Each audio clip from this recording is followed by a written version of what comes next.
এটা নবম পর্যায়ে দুয়ার সরকার 37টা প্রকল্প নিয়ে দুয়ার সরকারের কর্মসূচি চলছে।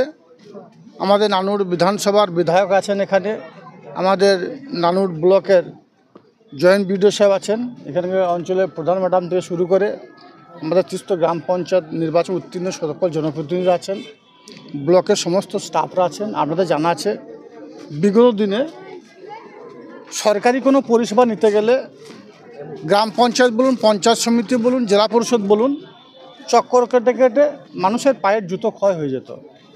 কিন্তু আমাদের মাননীয় মুখ্যমন্ত্রী মাননীয় মমতা বন্দ্যোপাধ্যায় তার মস্তিষ্ক প্রসিত এই দুয়ার সরকার প্রকল্প মানুষের দুয়ারে সরকারকে এনে দিয়েছে। অর্থাৎ সমস্ত প্রকল্পগুলো দুয়ারে তার নিজের বাড়ির কাছে তারা পরিষেবা পাচ্ছে। এটা আমাদের কাছে বহুত বড় পাওনা, সারা বঙ্গবাসীর কাছে, সারা ভারতবর্ষের বুকে এ ধরনের পরিষেবা আছে বলে মনে হয় না। কিন্তু এখানে সব ধরনের পরিষেবা 37টি, যেমন কন্যাশ্রী, রূপশ্রী, সব ধরনের স্টুডেন্ট ক্রেডিট কার্ড আছে।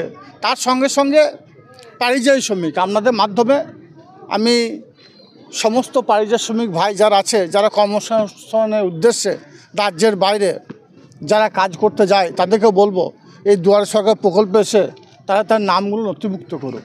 অনেক সময় দেখেছি অনেক পরিযায়ী শ্রমিক রাজ্যের বাইরে কাজ করতে গেছে অন্য সংস্থার উদ্দেশ্যে, সেখানে যে কোনো কারণবশত হোক সে মারা গেছে বা তার ডেথ হয়েছে, তার নাম নথিভুক্ত না থাকার জন্য রাজ্য সরকার যে পরিষেবা দেয় 2 লক্ষ টাকা এবং তার দেহটাকে আনার জন্য যে 25,000 টাকা, সেখান থেকে সে বিরত থাকে, অর্থাৎ সে টাকা সে পায় না।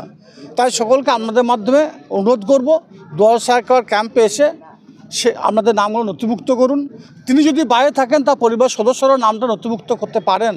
তাছাড়াও 2018-র আগে যাদের ইলেকট্রিক বিল বাকি আছে, রাজ্য সরকার যে পরিষেবা দিচ্ছে, ইলেকট্রিক বিলের যে ইন্টারেস্ট, সেই ইন্টারেস্টটা পুরো মুকুব করছে এবং যে বিল হয়েছিল 2018 পর্যন্ত, সেই বিলের অর্ধেক টাকা দিলেই সে মুক্তি পাবে।